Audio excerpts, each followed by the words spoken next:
இன்று நாம் கொண்டாடுவது ஒரு சாதாரண நாள் அல்ல. இது உலகம் முழுவதும் உள்ள பெண்களின் தைரியம், வெற்றிகள் மற்றும் சாதனைகளை பறைசாற்றும் ஒரு முக்கியமான நாள். சர்வதேச மகளிர் தினம். இந்த மகளிர் தினமானது சிறப்பான ஒரு வரலாற்றை கொண்டுள்ளது.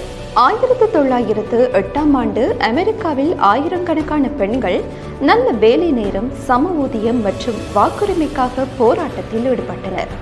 அதன் பின்னர் 1910 டென்மார்க்கின் கோப்பன்ஹேகனில் நடைபெற்ற சர்வதேச பெண்கள் மாநாட்டில் ஜெர்மனிய சமூக செயற்பாட்டாளர் கிளாரா செட்கின் சர்வதேச மகளிர் தினத்தை அறிவிக்க வேண்டும் என்ற யோசனையை முன்வைத்தார். அதன் பிறகு 1911 முதன்முறையாக சில ஐரோப்பிய நாடுகளில் மகளிர் தினம் கொண்டாடப்பட்டது.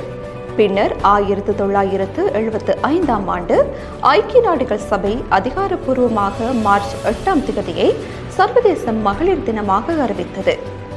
2026 மகளிர் தினத்தின் துணைப்பொருளாக For all women and girls rights justice action என்பதாக கருதப்படுகிறது. அதாவது அனைத்து பெண்கள் மற்றும் சிறுமிகளுக்கான உரிமைகள், நீதி, செயல் என இது கொள்ளப்படுகிறது. இந்த துணைப்பொருளானது மிகவும் அர்த்தமுள்ளதாகத்தான் காணப்படுகிறது. இன்னமும் கூட உலகின் பல இடங்களில் பெண்கள் தங்களுக்கான அடிப்படை உரிமைகளை பெற்றுக்கொள்ள போராடி கொண்டுதான் இருக்கிறார்கள். கல்வி, வேலைவாய்ப்பு, சம ஊதியம், பாதுகாப்பு, மரியாதை இவை எல்லாம் பெண்களுக்கு கிடைக்க வேண்டிய அடிப்படை உரிமைகள். பெண்கள் இன்று எந்த துறையிலும் பின்னடைவு இல்லாமல் முன்னேறி வருகின்றனர். கல்வித்துறையில், மருத்துவத்தில், அறிவியல் கண்டுபிடிப்புகளில், விளையாட்டில், அரசியலில் எல்லா துறைகளிலும் பெண்கள் தங்கள் திறமையை நிரூபித்து வருகின்றனர். பெண் என்பவள் ஒரு குடும்பத்தின் பலம் மட்டுமல்ல, ஒரு சமூகத்தின் முதுகெலும்பு, ஒரு தாய், ஒரு சகோதரி, ஒரு மகள், ஒரு நண்பி என பல வடிவங்களில் அவள் வாழ்வின் ஒளியாக இருக்கிறாள். ஆனால் இன்றைய டிஜிட்டல் உலகில் ஒரு முக்கியமான விடயத்தையும் நாம் கவனிக்க வேண்டும். சமூக வலைதளங்கள் வளர்ந்துள்ள இந்த காலகட்டத்தில் பல்வேறு மோசடிகள் நடைபெறுகின்றன.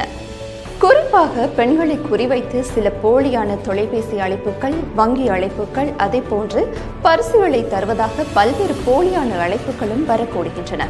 இது போன்ற சந்தர்ப்பத்தில் தான் நாம் அவதானமாக செயற்பட வேண்டும். எனவே அன்பான பெண்களே, சமூக வலைதளங்களில் வரும் ஒவ்வொரு செய்தியையும் உடனே நம்ப வேண்டாம். உங்கள் தனிப்பட்ட தகவல்கள், வங்கி விவரங்கள், OTP போன்றவற்றை எவருக்கும் பகிர வேண்டாம். சந்தேகமான லிங்குகளை திறக்க வேண்டாம். ஏதேனும் சந்தேகம் இருந்தால் உங்கள் குடும்பத்தினருடன் அல்லது நம்பகமானவர்களுடன் ஆலோசிக்கவும். பெண்கள் சக்தி வாய்ந்தவர்கள், ஆனால் பாதுகாப்பும் மிகவும் அவசியம். விழிப்புணர்வுடன் இருந்தால் மட்டுமே நாம் பாதுகாப்பாக இருக்க முடியும். எனவே இந்த மகளிர் தினத்தில் அனைத்து பெண்களுக்கும் சம உரிமை, பாதுகாப்பு, மரியாதை என்பன கிடைக்க வேண்டும். நாம் ஒன்றாக முன்னேறுவோம், ஒன்றாக வலுப்பெறுவோம், ஒன்றாக இந்த உலகை மாற்றுவோம். அனைத்து பெண்களுக்கும் எமது மகளிர் தின நல்வாழ்த்துக்கள்.